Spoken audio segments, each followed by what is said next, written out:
తెలంగాణకు నిధులు కేటాయించాలి బీజేపీ ప్రభుత్వం. తెలంగాణకు నిధులు కేటాయించాలి మోడీ ప్రభుత్వం.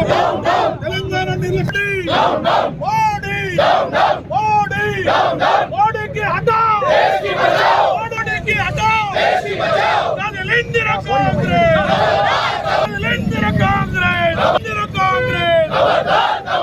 కాంగ్రెస్ పార్టీ నాయకత్వం, సోనియా గాంధీ గారి నాయకత్వం. రాజన్న సిరిసిల్ల జిల్లా కాంగ్రెస్ పార్టీ ఆధ్వర్యంలో సిరిసిల్లలో అంబేద్కర్ గారి విగ్రహం దగ్గర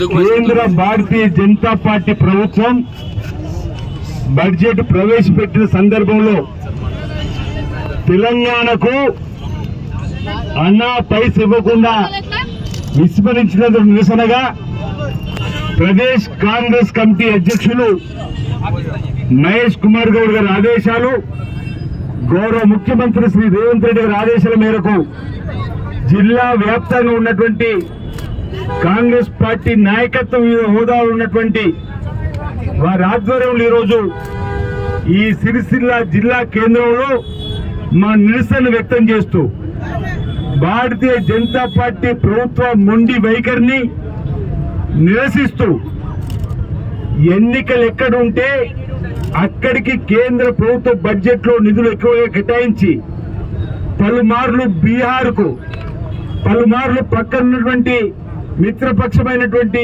మరో రాష్ట్రానికి, ఢిల్లీకి సంబంధించి ఎన్నికలు జరుగుతున్నటువంటి సందర్భంలో ఆ ప్రాంతాలకి ఎక్కువ నిధులు వెచ్చించి తెలంగాణకు మొండి చేయి చూపించినటువంటి భారతీయ జనతా పార్టీ సర్కారును నిలదీయడానికి కాంగ్రెస్ పార్టీ తెలంగాణ వ్యాప్తంగా నిన్నటి రోజు ట్యాంక్ బండ్ దగ్గర నిరసన వ్యక్తం చేసి ఈ రోజు అన్ని జిల్లాల్లో కూడా నిరసన వ్యక్తం చేస్తూ సిగ్గుపడాలి బీజేపీకి సంబంధించిన 8 మంది ఎంపీలని చెప్పి అంటూ, తెలంగాణ 8 మంది ఎంపీలు ఇచ్చింది, 2 కేంద్ర మంత్రులున్నా వారి చేత కాని తనం వల్ల 8 మంది ఎమ్మెల్యేలు, 8 మంది ఎంపీలు, బీజేపీ 2 మంత్రులు కలిసి ఒక్క రోజన్నా కేంద్ర ప్రభుత్వం దగ్గరికి వెళ్లి మా తెలంగాణకు ఈ నిధులు కావాలని అడిగిన పాపాన పోని సందర్భంలో తెలంగాణకు అన్నా పైస రాలేదన్నమాట సందర్భం చెప్తూ గౌరవ ముఖ్యమంత్రి రేవంత్ రెడ్డి గారు, గౌరవ మంత్రులు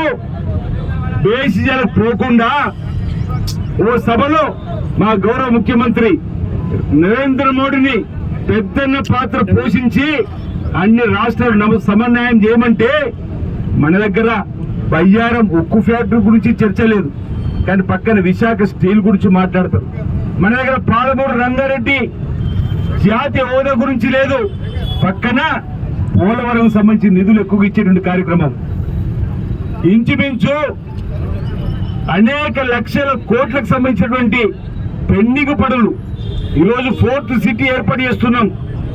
ఈరోజు మూసీ నది ప్రక్షాళన, మెట్రో, ఈ విధంగా విశ్వ నగరంగా మారుతున్నటువంటి హైదరాబాద్ కానీ రైతాంగానికి కానీ మేలైనటువంటి కార్యక్రమం ఏమంటే అన్నా పైసా బడ్జెట్ లో కేటాయించకపోవడాన్ని ఈరోజు కాంగ్రెస్ పార్టీ గౌరవనీయులు ప్రతిపక్ష నేత రేవంత్ రెడ్డి గారి నాయకత్వంలో, మల్లికార్జున్ గారి నాయకత్వంలో కూడా మేము మా నిరసనను ఈ ప్రభుత్వానికి బీజేపీకి పంపే క్రమంలో ఈరోజు ఇక్కడ ధర్నా కార్యక్రమం చేస్తున్న వాటి సందర్భం చెప్తూ ఈరోజు మహానగరాలు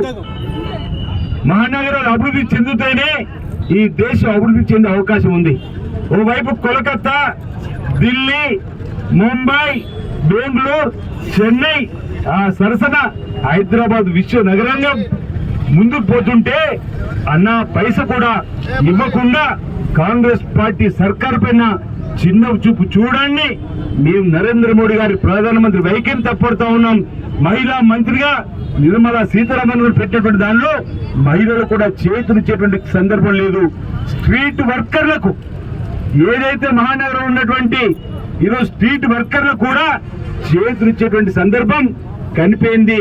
ఓవైపు మహిళలకు, ఓవైపు రైతులకు, ఓవైపు విద్యార్థులకు, ఓవైపు యువతకు, ఓవైపు పేద వర్గాలకు మొండి చేయి చూపేటటువంటి ఈ సర్కారు నిరసనగా ఈరోజు కాంగ్రెస్ పార్టీ ఆధ్వర్యంలో ఇక్కడ నిరసన వ్యక్తం చేస్తున్నమాట. రైతుల రుణమాఫీ సంబంధించిన ఊసే లేదు.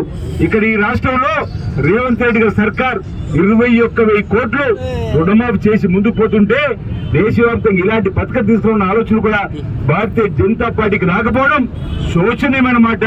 ఈ రోజు ఎన్నికలు ఉన్న కాడికే ఈ రోజు ఈ ప్రభుత్వానికి సంబంధించినటువంటి మన రాష్ట్రం నుంచి జిఎస్టీ రూపంలో పన్నుల నుండి డబ్బులు బాదుకొని మరీ తీసుకోవడం తప్ప తిరిగి ఇచ్చే క్రమంలో ఈ విధంగా నిర్లక్ష్య వైఖరి, ఈ విధంగా మొండి వైఖరి, ఈ విధంగా ఎన్నికలప్పుడే ముసలి కన్ను గడిచే భారతీయ జనతా పార్టీ ప్రభుత్వ వైఖరిని ప్రజలకు చెప్పడానికే ఈ రోజు నిరసన కార్యక్రమం వంటి సందర్భం చెప్తూ 8 మంది ఎంపీలను గెలిపించి తెలంగాణ భారతీయ జనతా పార్టీకి అప్పిస్తే అప్పచెప్తే ఏం చేసిరని ఈరోజు తెలంగాణ సభ జరుగుతున్న క్రమంలో 2 కేంద్ర మంత్రులు ఉన్నా ఎందుకు మీరు అన్నా పైసా తెలంగాణ తీసుకురాలేకపోయినారు?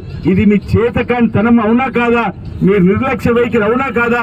దయచేసి తెలంగాణ సమాజం గుర్తుంచుకోవాలని చెప్పండి. తెలంగాణకు మొండి చేయి చూపినా తెలంగాణ ప్రజలు ప్రజాపాలనకు అవకాశం ఇచ్చి రేవంత్ రెడ్డి గారి సర్కార్కు ఇది ఏదైతే అవకాశం ఇచ్చిందో మీ ఇచ్చిన హామీలను అమలు చేస్తూ ముందుకు పోయడానికి ప్రయత్నం చేస్తాం. తెలంగాణ రాష్ట్ర బడ్జెట్ లో అన్ని వర్గాల అభివృద్ధి కోసం పాటుపడేటువంటి జనరంజకమైన బడ్జెట్ ను తీసుకురావడం కోసం మేము ప్రయత్నం చేస్తాం. గతంలో ఉన్నటువంటి బీఆర్ఎస్ ప్రభుత్వం లాగా ఆడంబరాలకు పోకుండా ధనిక రాష్ట్రం అని చెప్పి అప్పుల రాష్ట్రంగా మార్చినటువంటి వారి పాలనకు అనుగుణంగా కాకుండా వాస్తవానికి దగ్గరగా బడ్జెట్ ను ప్రవేశపెట్టి తెలంగాణలో ఉన్నటువంటి అన్ని వర్గాలను అభివృద్ధి పత్రంలో తీసుకొని పోతామని కేంద్రం సహకరించాలని చెప్పని కోరినా సహకరించాలని నరేంద్ర మోడీ గారి, అమిత్ షా గారి వైఖరిని కూడా ఈ సందర్భంగా తప్పడుతూ ఈ నిరసన కార్యక్రమం, ఈ ధర్నాను ఇక్కడ జిల్లాలో ఏర్పాటు చెప్తూ పతనం తప్పది భారతీయ జనతా పార్టీకి. భవిష్యత్తులో తెలంగాణలో ప్రజలు మేల్కొని చైతన్యవంతులు ఈ రోజు రాబో రోజుల్లో భారతీయ జనతా పార్టీకి తగిన బుద్ధి చెప్తారని చెప్పిన సందర్భంగా నేను భావన చేస్తా ఉన్నా. వారి నిర్లక్ష్య వైఖరిని తీవ్రంగా ఖండిస్తా ఉన్నాను.